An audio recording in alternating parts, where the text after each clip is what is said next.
Today's final session that we have is about getting involved with leading internet organization. And the session moderator is Anya Jenko from NRI coordinator, who is here with us.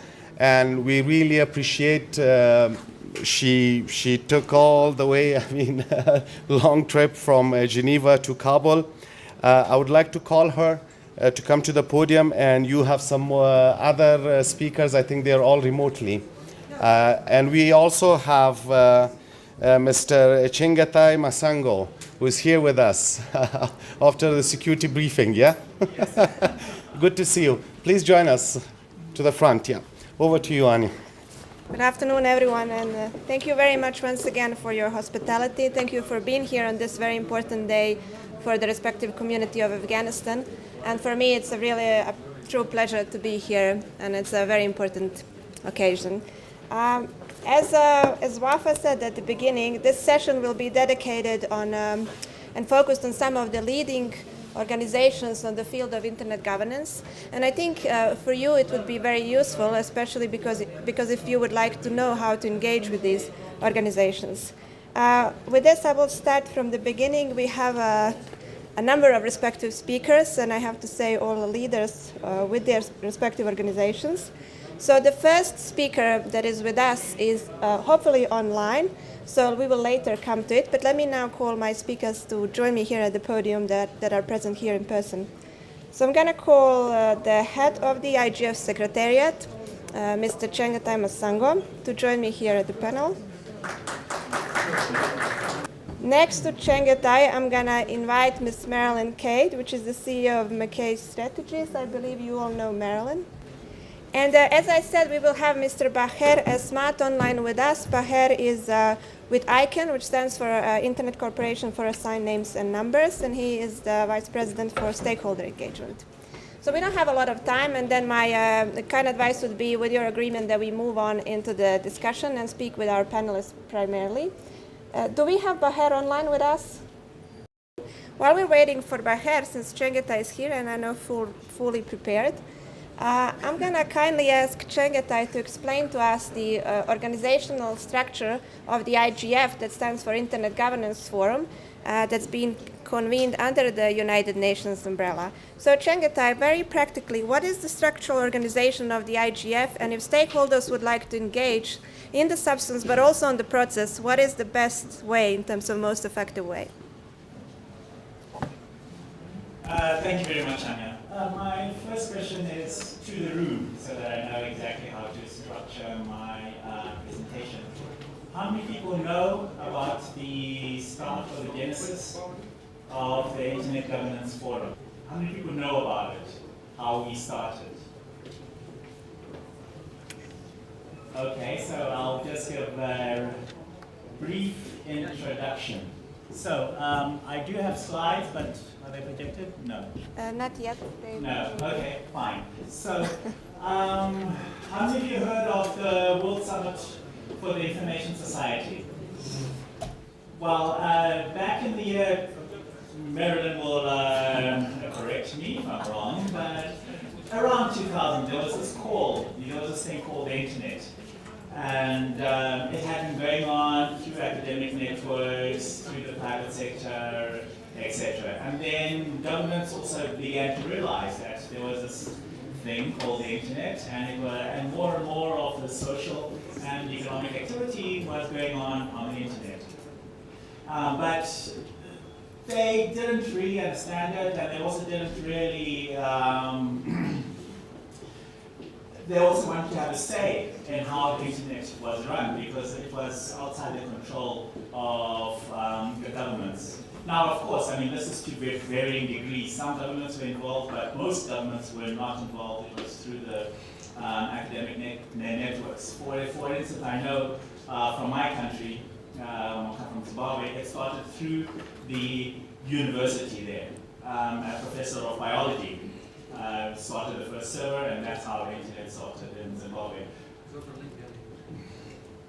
So in 2003, there was the first summit of the world of WSIS, And they were discussing internet governance. Now, when you discuss things in the UN, you have to know what the definition of internet governance was. So they weren't too sure, and they came up with a working group, which is what happens in the UN if people aren't sure, if a meeting is not sure of how to move forward or what the definition is. They come up with a working group. So the working group on internet governance was established, and they were tasked with coming up with a definition of internet governance.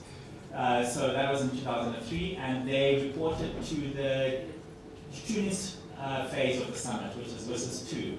And this was a multi-stakeholder effort, which is also very important because in the UN context, it's usually multilateral, that's between governments. But in this context, we had governments, we had civil society, we had the private sector, we had international organizations, and we also had the technical community. So they came together and they met over the course of a year, and they came up with a definition of internet governance, which was presented to the Tunis phase of the summit. And the mandate, and they also made a recommendation that a forum be established where stakeholders can discuss on a level footing issues affecting public policy issues related to key elements of internet governance in order to foster the sustainability, robustness, security, stability, and development of the internet. And this was taken up by the WSIS 2 summit in Tunis, and it became part of the Tunis agenda, and you can see it in paragraph 72 of the Tunis agenda, which was adopted in 2005. I think it was 97 heads of state adopted this, and it was also very important because this is the first time they say that these issues should be discussed in a multi-stakeholder manner. That means that all the stakeholders should have a say in how these policy issues are discussed and how these policy issues are created. And it was the first time, I think, within the UN context that member states actually devolved their power down to the multi-stakeholder model. And that is one fact that we are very proud of. So, for the idea of structure, there is the Tunis agenda, gave the mandate to the Secretary General and called upon him to convene a forum. So, in 2006, the IDF Secretariat was created, and the role of the IDF Secretariat was to help the Secretary General of the United Nations to facilitate the discussions of the forum and also to organize the meetings and to help him convene this meeting. And there's the IDF MAG, which is the Multi-Stakeholder Advisory Group, which was established by the Secretary General to advise the Secretary General on the program and schedule of the Internet Governance Forum. And this is also in a multi-stakeholder model. And we have a member from Afghanistan on the MAG. I'm sure you all know Roman. Yes. So he's on the MAG, and he's your representative on the MAG. And there are 55 members from all over the world on the MAG. And the MAG meets 3 times a year, and we also meet every second week online. And the MAG is renewed by 1/3 every single year. And the MAG is guided by a chair, and this year the chair is Lynn St. Amour. She's from the US. Now, for the IDF process, as I've mentioned, we do have a meeting, an annual meeting, but that's not all that we do. We also have intersessional work, which are best practice forums, and we discuss things like IPv6, establishment of IXPs, cybersecurity, gender online, etc. And then we have dynamic coalitions. Now, dynamic coalitions are rather special because there are 3 or more stakeholders that come together to discuss a pertinent issue, be it, blockchain technologies. We have climate change as well, and one very important one that we have at the moment is, child safety online and freedom of expression. So we have, I think, about 12 of these this year at the moment. And also we have one very special one, which is connecting and enabling the next billions, which is not a dynamic coalition, but we're now in the phase 3 of it, and we're discussing issues how to connect the next billions online. And then we have the national and regional and youth IGFs, and Anya over here, she is coordinating or she is the focal point of the national and regional initiatives, and also Marilyn Cade is very important for the national and regional initiatives, and we have about 100 national and regional initiatives from different countries, different regions. We've got the regional ones, we've got the Asian regional IGF, we've got the African IGF, we've got the North African IGF, we've got the South American IGF, and also countries, Armenia, etc. Well, I mean, we are in the Afghanistan IGF, so. We've had 12 annual meetings so far.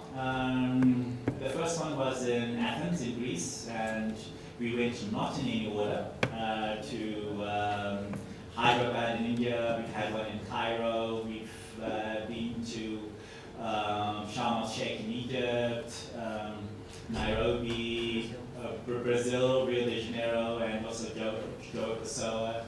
We've been to Mexico. So we try and go through the 5 regions of the world so that people can come in and have their voices heard. Each meeting has more than 200 different sessions, and we have roughly about 2,000 participants who come on site, and we have roughly the same number who participate online. And we do encourage all of you to try and participate online, participate through the intersessional work. You just go to our website and you can join our various mailing lists. There's some sponsorship that is available for people to attend, physically attend the meetings, but normally not through the IGF Trust Fund, but there are organizations such as AfSIG, ICANN, IGF SA, which Marilyn is a member of the board of, and they give money to fund participation from developing countries. Now, the background of the NRI, sorry, I'm following these slides that Anya has made, so I better not make any mistakes. So there was no specific call for the national and regional IGF.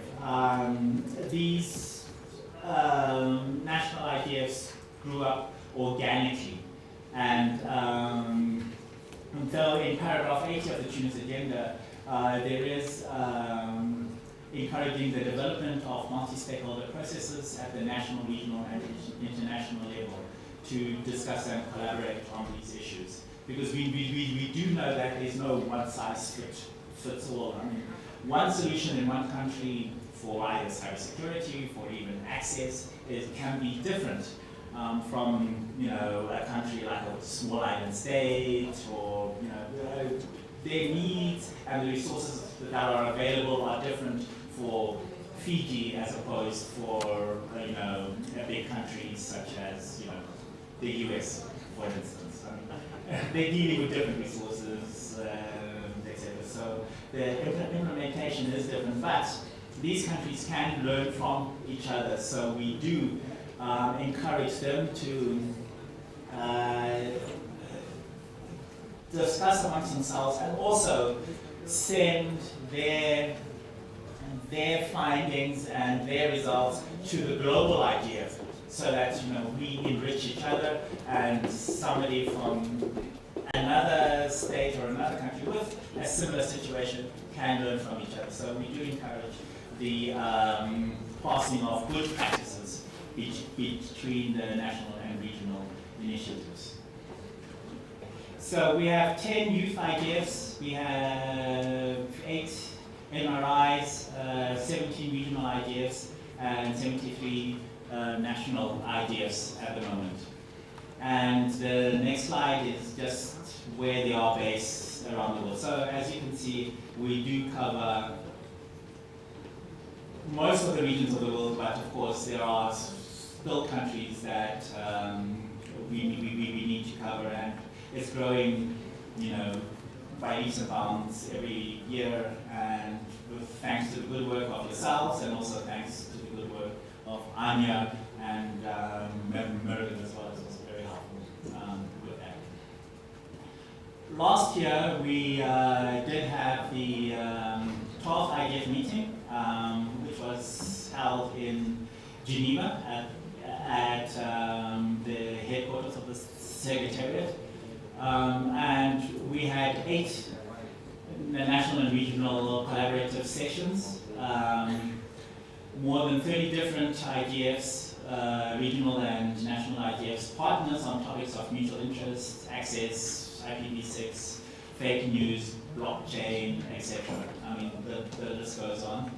And we also had a national and regional initiatives main session, which was very informative and brought in the perspectives of the NRIs from the different regions.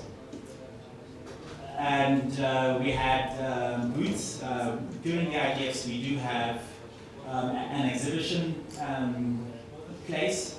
We had more than 40 booths there where people can showcase what they've done. Either national regional initiatives, we also have companies, governments as well. They can showcase and show people what they've done in the field of internet governance. There was an NRI coordination session where we had a working meeting between the NRIs, UNDESA, the MAG chair, and the IDF secretariat. And I found these very, very useful so that we can plan ahead what we're going to do this year, what we can do better, how we can collaborate better, and how can we assist each other, because it's not just the Secretariat or the UN assisting you, you are also assisting us. So we're working together and we're benefiting from each other. And we also had a open meeting with the youth IDF and the initiatives, because I don't need to tell you that it's very important to get the youth engaged, because they are the future and they are the future leaders as well. And they are the ones who use the internet most and in the most innovative ways.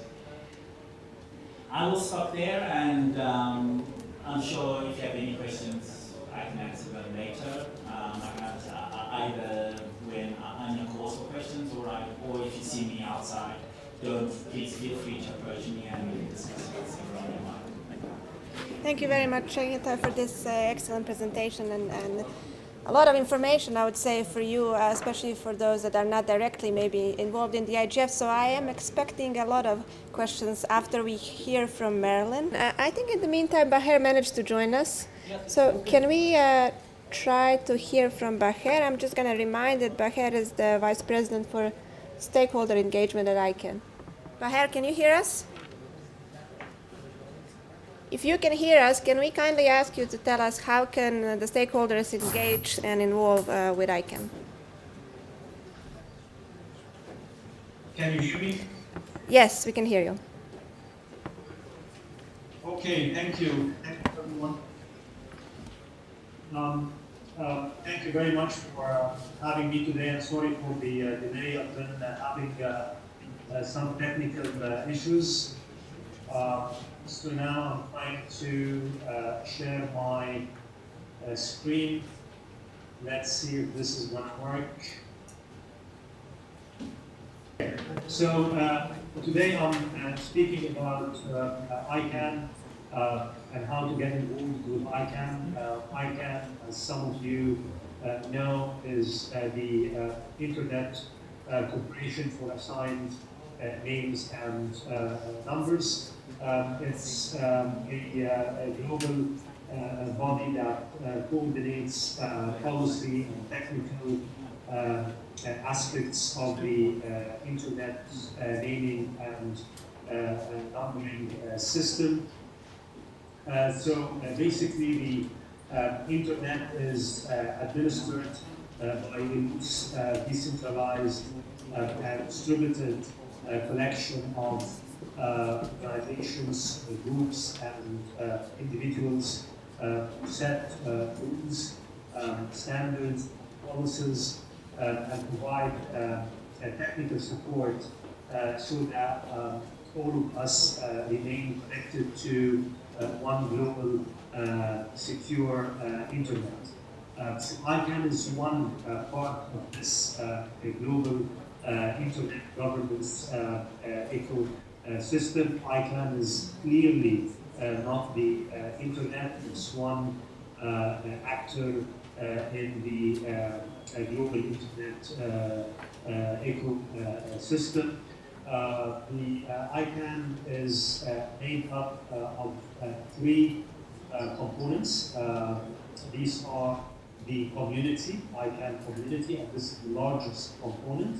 The ICANN board of directors, and this is the decision-making part of ICANN.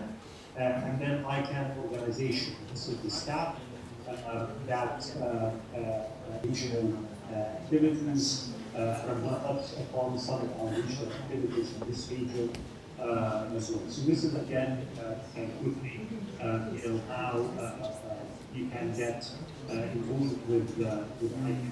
As mentioned earlier, there are programs in place to support participation from developing and less developed regions. We have the fellowship program that allows people to participate in ICANN's public meetings. So ICANN would support the coalition. So this is one program. The other program is targeting students within the age of 18 to 30 years. So those are undergrad or postgrad students who are interested in internet governance or internet policy issues. They can also apply and come to ICANN meetings through the ICANN Next Gen program. We also have a program for newcomers, those who attend ICANN meetings for the first time. They have a special track to guide them through the meeting program and help them and make the maximum benefit of their time at the ICANN and at the ICANN meetings. There is, as I mentioned earlier, there is the ICANN Learn platform. This is an online platform that offers a range of online courses in various internet governance related issues, including ICANN issues. So you can go online to learn.icann.org, sign up for any of the courses, and start running those courses. All are available free of charge. The ICANN meetings, as I mentioned, they take place 3 times every year. Last time we were in San Juan, Puerto Rico. Next we will go to Panama City, and in October we will be going to Barcelona in Spain, Europe. And you can find more information about the ICANN meetings, how to participate in those meetings, whether remotely or physically, on. The last part of my presentation today is going to highlight some of the ongoing activities in the Middle East region. Those are activities that are available for anyone to participate in. So, for example, we run many capacity building. Before getting into capacity development, there is an ICANN regional strategy. This is a strategy being developed by community members. We have a group of 40 or 50 community members that has developed a regional strategy, engagement strategy for ICANN in the Middle East, and has been working closely with us on implementing this strategy. Right now, we are almost midway in a 3-year strategy between 2016 and 2019. We can find more about this strategy online. Again, if you think that this is something you can participate in, you can reach out directly to me, and we'll get you added to the strategy working group. As part of our strategy implementation, we do organize several capacity development activities, whether on technical issues of the DNS, like DNS operations, DNS security, DNS use and misuse. So those are workshops that take part in various parts of the region, and again, participation in those trainings is open for anyone with the right and relevant expertise. We also organize train-the-trainer workshops. Those trainings target individuals with some advanced level of technical expertise in the DNS area, so that they are able to become trainers and go back to their countries and the regions and conduct training themselves. So we've been running this program for the past 3 years, and we currently have at least between 5 and 6 lead trainers from within the Middle East, and they are helping us in conducting training in various parts of the region. We also engage with the security community from CERTs and law enforcement agencies on a number of different kind of workshops. We engage with universities, academic institutions, and we also engage with at-large structures on various capacity building workshops. A couple of examples of activities that are ongoing in the region. One is the task force on Arabic scripts, IDNs. Those are internationalized domain names in Arabic scripts. So we have a task force composed of 40 members. This task force has been in place since 2013, and they are working on technical issues pertaining to the use of Arabic script and IDNs, and providing solutions to promote the use of Arabic script on IDNs. Some of the areas they have been working on, including what we call the label generation rule sets. These are rules for using the Arabic script in IDNs, and how to handle matters such as variants. Variants, without getting into details, variants means characters that look exactly the same to the end user, to the human being, but for the computers, they're not the same. For example, as you know, the Arabic script, for example, is used across many languages. It's used in Arabic language, it's used in Farsi, in Urdu, Pashto, and other languages. And there are some characters within the Arabic script that look exactly the same, but if they are used in the Arabic language, they're very different for a computer system from those characters used in the Pashto or the Urdu language. So this group, this task force, has been working on these very technical issues. The other activity I wanted to highlight, and this is my last slide, is the program Middle East and Adjoining Countries School on Internet Governance. This is a program, a regional program that has been around for the past 4 years. This year we're going to see the 5th edition of this program in partnership with the Internet Society, RIPE-NCC, the Internet Governance Project, IGP, and the Arab World Internet Institute, AW2I. So the program this year is going to take place in Cairo, Egypt, and the call for participation just went out a few days ago. So please go and check it online, including the link You can see it on the screen, and the deadline for the applications is May 13th. I included my email. Please reach out to me directly if you have any query or need any assistance, and I'll be happy to help you. I'm also happy. I'm going to kindly ask Marilyn, since she's been with ICANN from, can I say from ICANN's beginnings? Or before ICANN's beginnings. Can I kindly ask you also to reflect on the engagement at ICANN, what is ICANN, what's been done there, and what's the interest of the stakeholders present here to engage? Thank you. Thank you. My name is Marilyn Cade, and I like to use an analogy to explain what internet governance is by talking about the parable of the 9 blind men and the elephant. So internet governance is a term of art that emerged, as Cheng and I indicated, out of the World Summit on the Information Society. But it has evolved into a concept where we stuff all of the policy issues and the technical issues into kind of under an umbrella term, internet governance. And what that allows us to do is to then think about where we work on these issues. Policy issues that affect the internet are usually based in some way and dependent in some way on some of the technical underpinnings of the internet and the World Wide Web itself.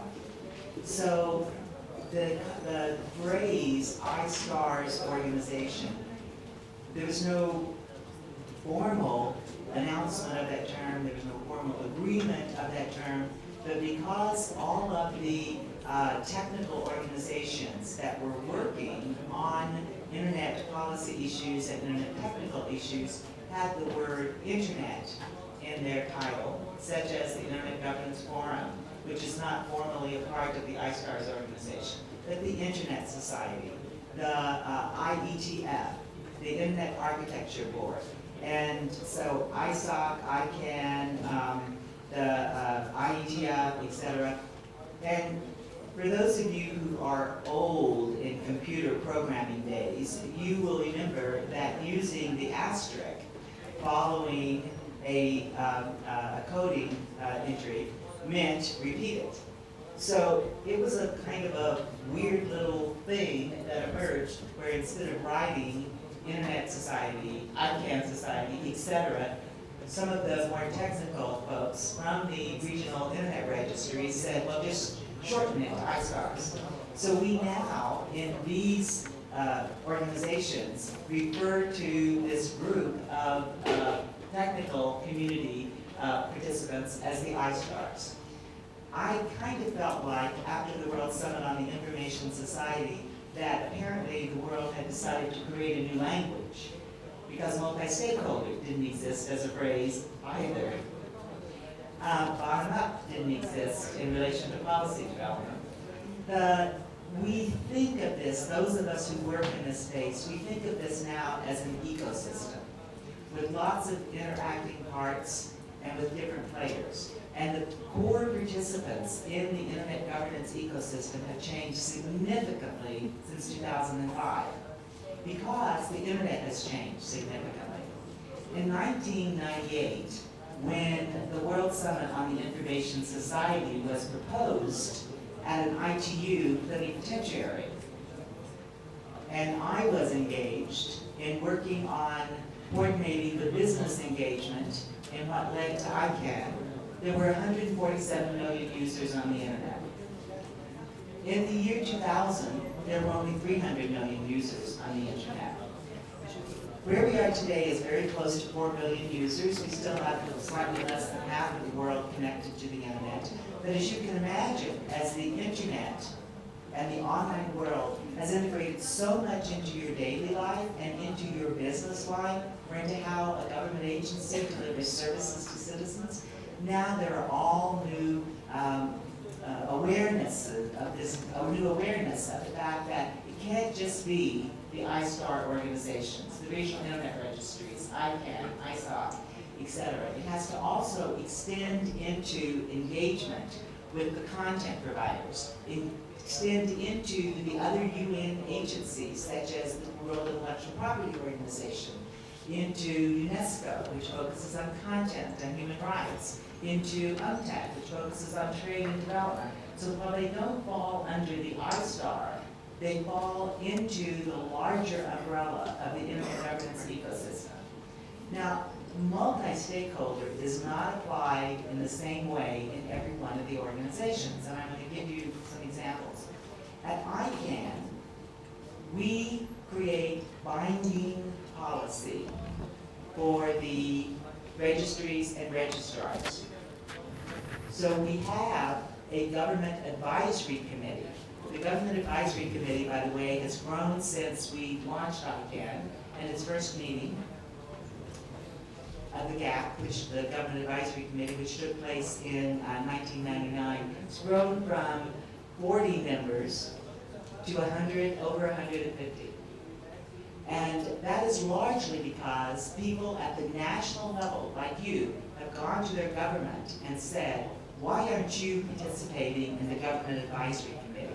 Because other governments are coming in and they're offering advice to ICANN on issues that affect us in our country, and I don't see my country sitting on the government advisory committee. And that has been the most effective way of growing the participation in the government advisory committee. But there, governments are not sitting on an equal footing. They're an advisory committee, yet their advice can be binding on the ICANN board.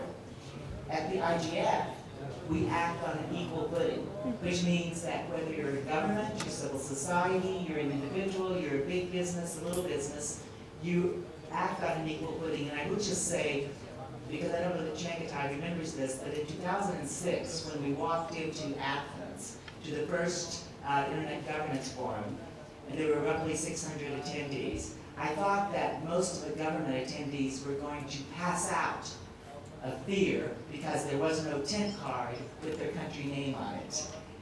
They literally spent most of their time harassing for the first couple of hours the secretariat staff saying, tent cards, tent cards, tent cards. How people know I'm from Greece or wherever. We act on an equal footing. When you come to the IGF, literally the person sitting next to you could be a minister, a deputy minister, it could be an individual from civil society, it could be a media reporter. So multi-stakeholder is totally on an equal footing there. Very different. In the RIRs, the regional internet registries, that is composed of individuals who are highly technical, who are making recommendations about policy on the technical side. Again, everyone there, and it doesn't matter if on one side of your business card, in the IETF or in the RIR, it says big corporation or small CCTLD, the other side of that business card means you're acting on an equal footing. It's blank, right? That's hypothetical. But that means that every individual voice is equally important, and it is the technical knowledge and participation that makes a difference. Now, Anya, I do want to talk just a minute about a couple of the ISOC and getting involved. You are here at this meeting, which is organized by a chapter of the Internet Society. The Internet Society historically has been the champion for an open, interoperable, stable internet. And its focus has been heavily, up until the last few years, on the infrastructure side. But it too has been moving into being engaged and talking about the other aspects, such as the uses of the internet, such as privacy, such as how do you prevent fragmentation, and being engaged as an individual member of ISOC, being engaged in your local chapter are fantastic ways for you to make a difference in affecting the policies at the global level that the global, I would say the large global internet society takes. The voice of the individual members and the voice of the chapters is incredibly influential in setting the policies and the activities of the Internet Society. At ICANN, we have a number of different constituencies, and as Omar has mentioned occasionally in the past, he and I are both members of the business constituency. We also have a space at ICANN where individuals get involved. It's called the at-large organization, and you can participate in that as an individual. There's no cost to participate in it. All of ICANN's meetings are open and inclusive, and there's a huge amount of online participation. So there are ways to get involved even when you don't travel. But another way that you can get involved is to work with your local AfSIG chapter and to help to define the activities where the voice from the stakeholders in Afghanistan are being aggregated and are being reflected into these other organizations. Probably your greatest challenge is that it feels like you're jumping into the deep end of the ocean when you first get involved in internet governance. And it feels like there's no single path to engagement. And I would say that's true, and that's probably good. But you have a spirit guide here in Afghanistan on how to get involved in those organizations, and that is Omar. And you also have friends such as Anya, Changatai, myself, who are committed to helping you figure out what might be of the most interest to you or the most relevance. But you have one other asset, and I want to really reflect on it for a minute. It's the IGF Afghanistan. And I want you to think very, very seriously about how you make it one of the most effective national IGFs. So I'm going to tell you 2 success stories. There's another country that I do a considerable amount of coaching and work with the private sector, and that would be a very large country in Africa. And a few years ago, the delegation going to the ITU plenipotentiary, do all of you know what the International Telecommunications Union is? So it's a UN agency, and it's only governments that vote, and even though sector members can pay dues and attend, it is basically a multilateral organization with a little bit of participation from the private sector paying dues to develop standards. So the delegation, usually from all of the African countries and many other countries that go to the plenipotentiary 4-week binding conference negotiations, was of course all government. Some countries do take the private sector as advisors, the US does, some of the Nordic countries do, but most do not. The national IGF in Nigeria took place. And at the end of the IGF in Nigeria, the entire community that attended challenged the minister to change the delegation to the ITU plenipotentiary from all government to multi-stakeholder. Now the government didn't have to do that, and the minister actually is not even in charge of the coordination of the government position. It is the head of the TRA. But the minister appealed to the head of the TRA, and Nigeria added 40 participants as advisors to the ITU plenipotentiary.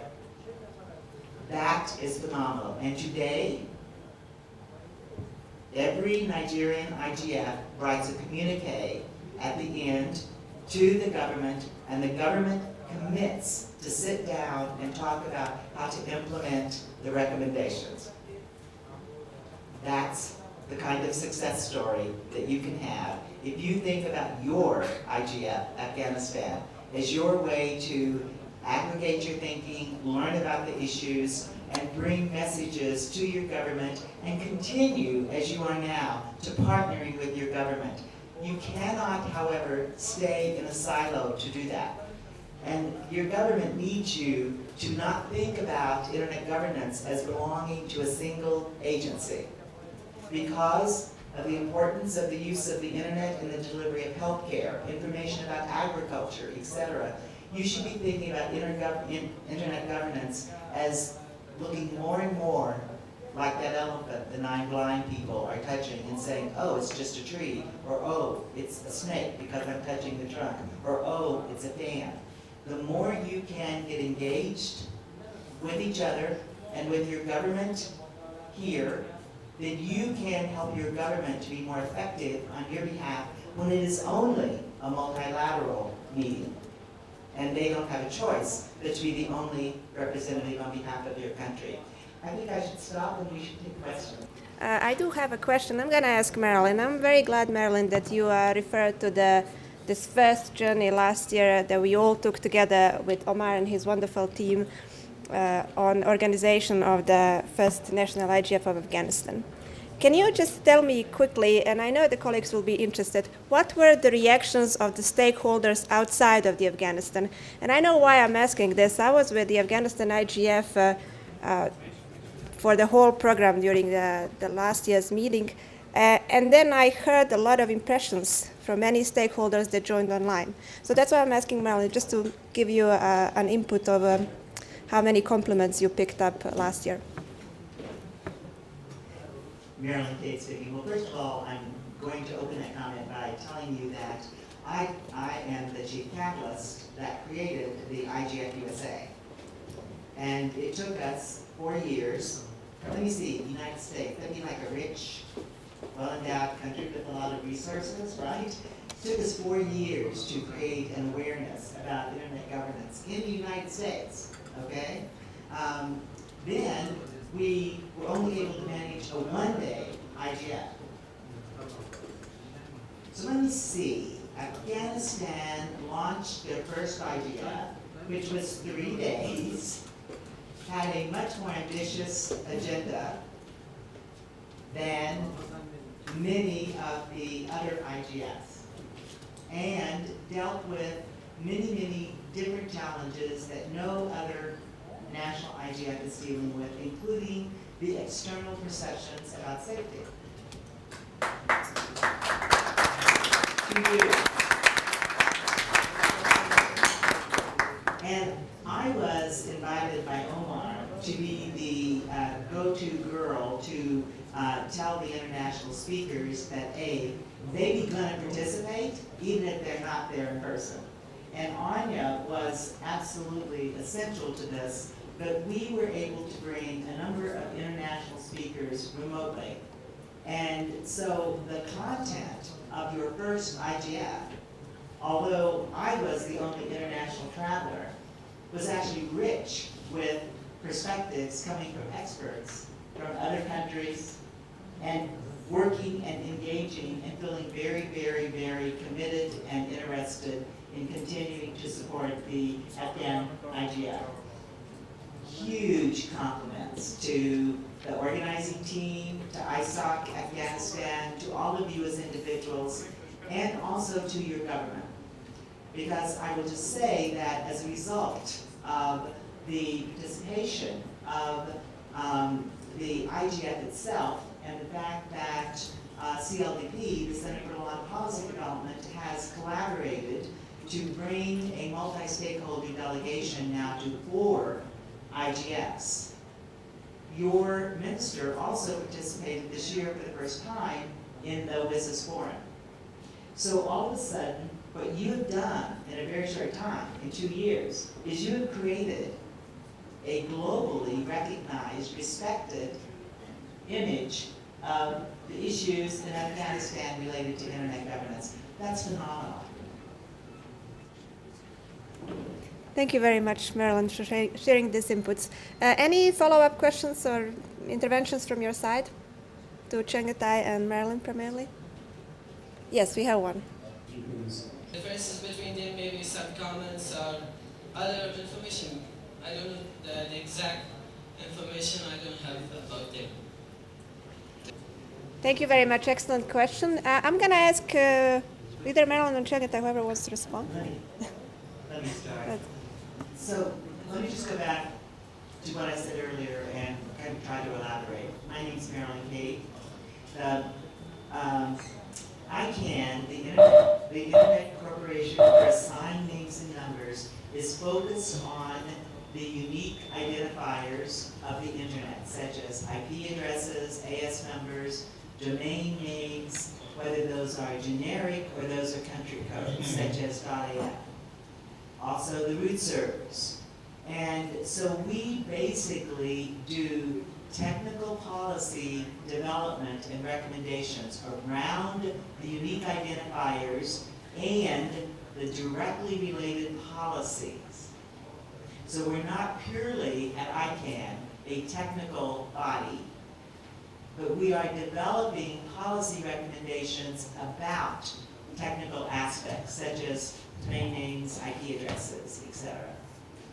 We work heavily online at ICANN. We do have 3 meetings a year, but most of the work is done through working groups, etc., and it's done online. But it is focused on those policies that are about those technical aspects or their uses. So at ICANN, you would not, our discussion about human rights and privacy is about those unique identifiers. It's not the broad issue of privacy policy about the internet overall. It's privacy policy about the IP addresses or domain names, or how domain names are used, or how the content of the, we also focus on issues like cyber threats, because a domain name is being misused to spread malware, etc. So we set policy that is binding on the contracted parties, but we also do a huge amount of awareness so that more broadly, internet users are aware that their ability to use the internet can be affected by policy decisions that are made at ICANN. So we're focused just on policy related to those technical aspects. So now I'm going to let Changatai explain how it's different at IGF. Thank you, Marilyn. Yes, as Marilyn says, ICANN has got a more narrow focus on issues pertaining around the DNS system. IGF is more broader, issues pertaining to anything, policy-related issues pertaining to the internet, issues of access. We do privacy as well. We do artificial intelligence, which you'll never find happening at ICANN. So we do gender issues, which I don't think has been discussed at ICANN as well. So yes, we do basically the whole gambit on for internet policy on the internet. ICANN, it's narrowly focused on the DNS system and issues surrounding that. Is there a follow-up question maybe from your side? I wanted to say IETF. IETF. Oh, I see. IETF, Internet Engineering Task Force. It was very nice of you to wait Thank you until the very much, end. yes. Thank you. Okay, let me try again. I'm not an engineer, but I still know what the IETF is. The IETF is composed, as I said earlier, of individual engineers. They may be employed by a government, they may be employed by a small company, a big company, they may be freelancing. They, as individuals, work together to develop the policies that underlie more deeply the architectural aspects of the internet. So the IETF is famous for its way of making decisions, which historically was humming